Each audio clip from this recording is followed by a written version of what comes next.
먼저 식도는 가슴 옆에 위치를 해 있으면서 입과 위를 이어주는 지름 2cm에 길이는 25cm 정도 기다란 관입니다. 이 기관을 통해서 우리가 섭취한 음식물이 위로 내려가는 건데요. 그럼 한마디로 배달부네요. 네, 맞습니다. 식도의 내벽은 두껍고 강한 상피세포로 이루어져 있고요. 음식물을 원활하게 내려가게 할 수 있도록 식도선에서 미끈한 점액질도 분비를 하게 됩니다.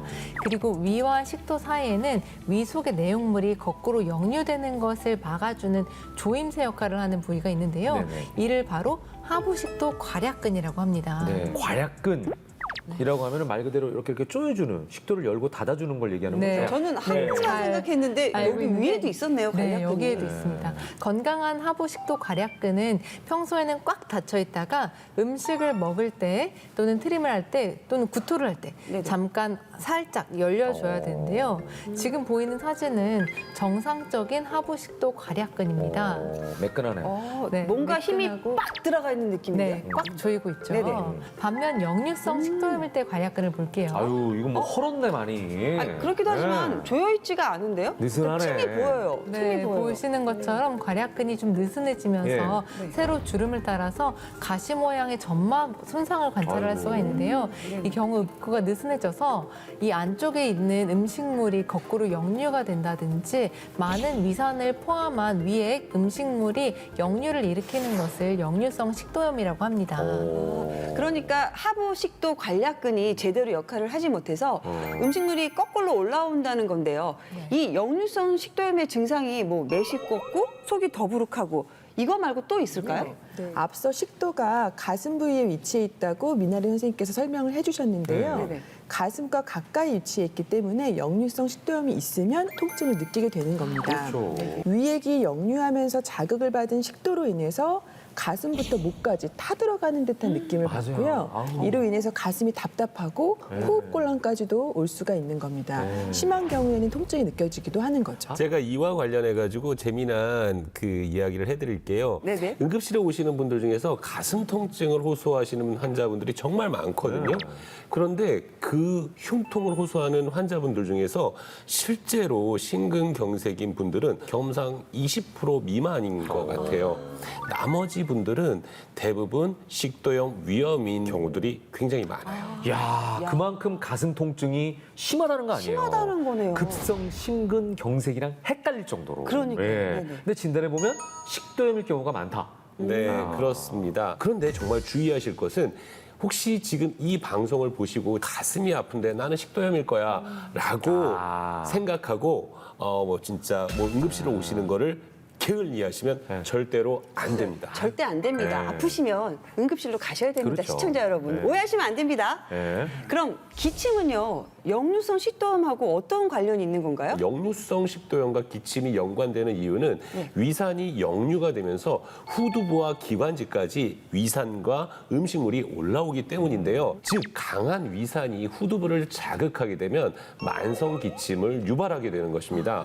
만약 기침이 원인 없이 3주 이상 지속된다면 역류성 식도염도 한 번쯤은 의심해 보셔야 합니다. 아유, 3주 이상 기침하면 얼마나 괴로울까요? 그러니까요. 저도 사실 의대 실습할 때도 제가 심한 기침으로 굉장히 고생을 많이 했어요. 역류성 식도염 약을 먹고 굉장히 좋아졌던 경험이 있었고요. 네네. 또 임신했을 때에도 복압이 높아지면서 이 역류성 식도염이 무척 심해져서 임신 말기에는 사실 조금만 과식을 해도 제대로 눕지 못하고 등을 세우고 자야만 했던 때도 있습니다. 아, 근데 등을 세우면 좀 괜찮은 거예요?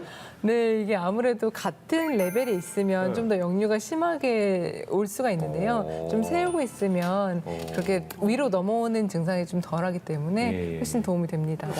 자, 근데 여기서 역류성 식도염과 쉰 목소리는 또 어떤 관계가 있을까요? 네. 네, 역류성 식도염이 지속이 되면 평소에 또 누워 있거나 잘 때도 위에 있는 내용물을 비롯해서 위산이 목까지 올라오거든요. 따라서 이 강한 위산이 이 성대에도 자극을 줄 수 있기 때문에 쉰 목소리가 나는 것입니다. 아니 그러니까 성대가 자극을 받아서 목소리가 그렇죠. 원래 쉰 게 아니라 신 목소리가 나는 네, 거네요. 맞습니다.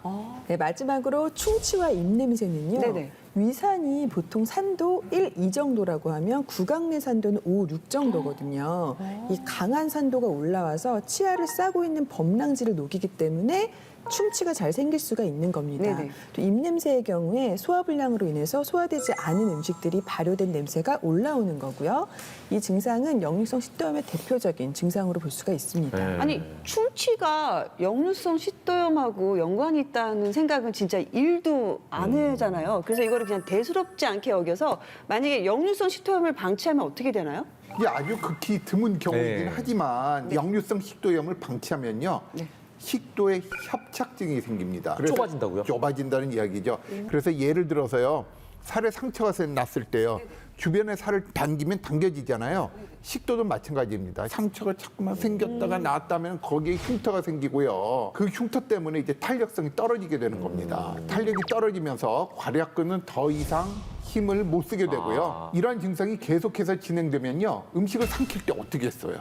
아프겠죠. 아파요. 이렇게 음식이 이렇게, 지나가는 게 이렇게 운동을 느껴질 정도라고 그래요. 드문 경우긴 하지만 이런 일이 발생할 수도 있다는 거 아니겠어요? 그렇습니다. 그리고 또 하나, 이 역류성 식도염을 방치해서 식도가 오랜 시간 동안 이 위산에 노출되게 되면은요, 네네. 이 식도 점막이 위장의 상피세포처럼 변합니다. 그 상태로 머무르는 거를 우리가 발액 식도라고 그러는데요. 그 중에 일부, 한 10명에서 1명 정도는 한 10년 정도 지나고 나면 네. 식도암으로 발생을 할 수 있습니다.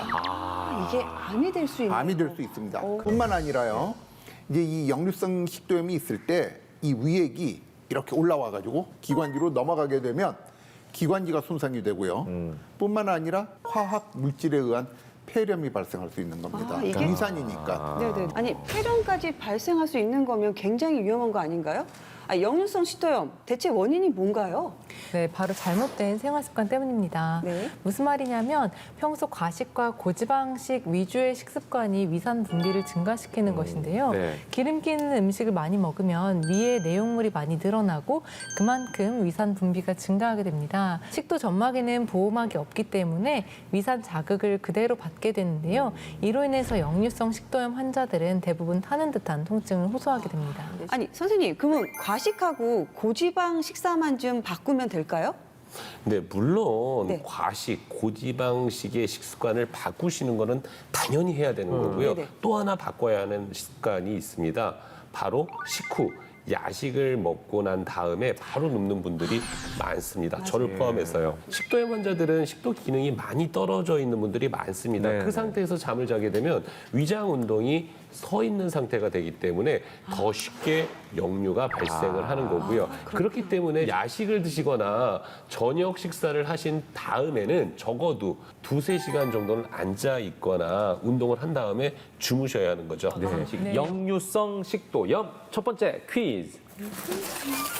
커피를 많이 마시면 역류성 식도염에 걸릴 수 있다. 식사하고 나서 커피나 흡연하시는 분들 참 많죠. 네네. 커피 자체의 카페인은 하부 식도의 조임을 이완시켜주는 역할을 합니다. 조임근이 열리게 되면 위산과 음식물이 역류하게 되는 것이죠. 그래서 한 잔의 커피도 좋지 않습니다. 자, 다음 퀴즈 풀어보겠습니다. 두 번째는요. 왼쪽보다 오른쪽으로 눕는 것이 도움이 된다. 네, 대부분 오른쪽으로 누우면 음식물이 밑으로 내려가기 때문에 오른쪽으로 눕는 게 도움이 된다고 생각하실 수 있는데요. 밑으로 내려가는 것도 있지만 역류도 잘 될 수 있다고 합니다. 반면 왼쪽으로 누우면 음식물이 식도로 흘러가지 않기 때문에 역류가 좀 덜 된다고 하는데요. 따라서 왼쪽으로 눕는 것이 역류성 식도염을 예방하는 데는 다소 도움이 될 수 있겠습니다. 이게 그러니까 심장 우리 얘기할 때랑 똑같네. 그러니까 왼쪽으로 심장 눕는 게 쪽으로 좋대요. 그러네. 네네네. 그렇구나. 그리고 왼쪽으로 누우면 골프 스윙도 잘 넘어가요. 그래서 저는 왼쪽으로 잘 누워요. 하지만 무엇보다 중요한 것은 음식물 먹고 나서 안 눕는 게 제일 중요한 그렇죠. 거죠. 제일 네네네. 중요합니다. 그렇죠. 네. 예. 자, 마지막 퀴즈 가보겠습니다. 세 번째 문제. 당뇨병처럼 평생 안고 가야 하는 질환이다. 평생 약을 먹어야 된다는 의미는 아니고요. 평생 조심을 해야 된다는 그런 의미에서 이렇게 오를 들어보았습니다. 이게 역류성 식도염이 좀 심했을 때 약물 치료를 하면 괜찮아졌다가 통증이 사라지면 아무래도 사람 마음이 또 해이해지면서 또 다시 생활 습관이 좀 안 좋아질 수가 있거든요. 근데 그런 경우엔 50% 정도 재발한다고 하니까요. 평생 관리를 해야 한다고 생각하시고 조금 계속적으로 관리를 해주시면 좋겠습니다. 한 번 걸리면 평생 안고 가야 하니까 걸리지 않는 게 무엇보다도 중요하겠어요.